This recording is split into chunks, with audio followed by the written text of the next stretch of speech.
mankind has several different methods for figuring things out. One of the more common ways is through making comparisons. Now, in and of itself, this isn't necessarily a bad thing. However, it definitely can be used in the wrong way, even if the comparisons themselves are true. Here are 3 of the more common comparisons made regarding our mission in life to become saints and why you should not be making them. Well, overall, I'm a pretty good person. After all, I'm not as bad as so-and-so over there. I'm gonna try really hard to talk about this without releasing my inner St. Nicholas. Alright, could you please do me a favor and just think about what you just said? Have you ever noticed when it comes to getting paid for stuff, whether it be through money or pleasure, people are always like, we need to make this bigger and better. Let's continually raise the quality of this product. Let's try to be the best we can possibly be. Let's strive for greatness. But then when it comes to living out your life out of love for God, which results in an eternal reward, the attitude all of a sudden changes to this. Yeah, let's just do the bare minimum. Does anyone else see a problem with this? It's like a sailor seeing that he has a bunch of holes in his boat and saying, oh, well, you know, I have some holes, but, you know, at least I'm not as bad as that guy down at the bottom of the ocean, so, you know, I don't have any need to worry. Look, you may be a good person according to the nice little rules of this world, but according to God, that may be a very different story, so you might want to check up on that. Finally, even if you aren't in any kind of mortal sin and you're still saying this, my next question would be, why would you take a little rowboat over a battleship? Here's what you do. Take a guess at which one would be harder for Satan to take down, and then choose that one. Gosh, I could never be that holy.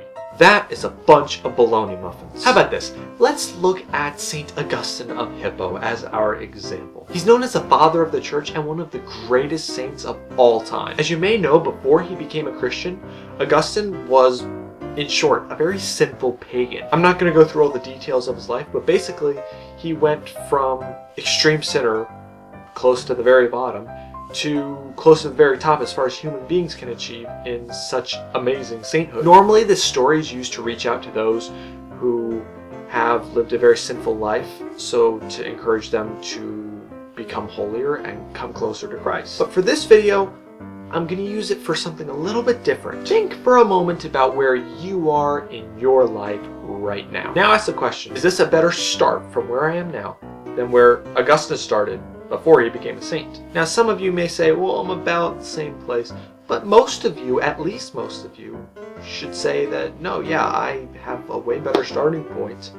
My life right now is better morally than where Augustine was when he was not close to Christ. So if he can reach sainthood from a starting point that was way farther back than where yours is, then what's to say that you cannot reach the level of sainthood that he achieved, and possibly greater? After all, if it's the grace of God that got him to that point, what's to say that the same can't happen for you? Although we have so many more obstacles in our day and age that try to prevent us from becoming saints, we also have so many more graces to combat them with, that if we utilize them, we can take on the challenges of this world. We also have countless saints willing to pray for us when we ask their intercession, whereas when St. Augustine was alive, most of the saints we know today hadn't even been born yet. So never, ever, ever say that, oh, well, I can't reach that level of holiness. I can't reach where that saint's been. In fact, I'd say to even strive to go beyond the example.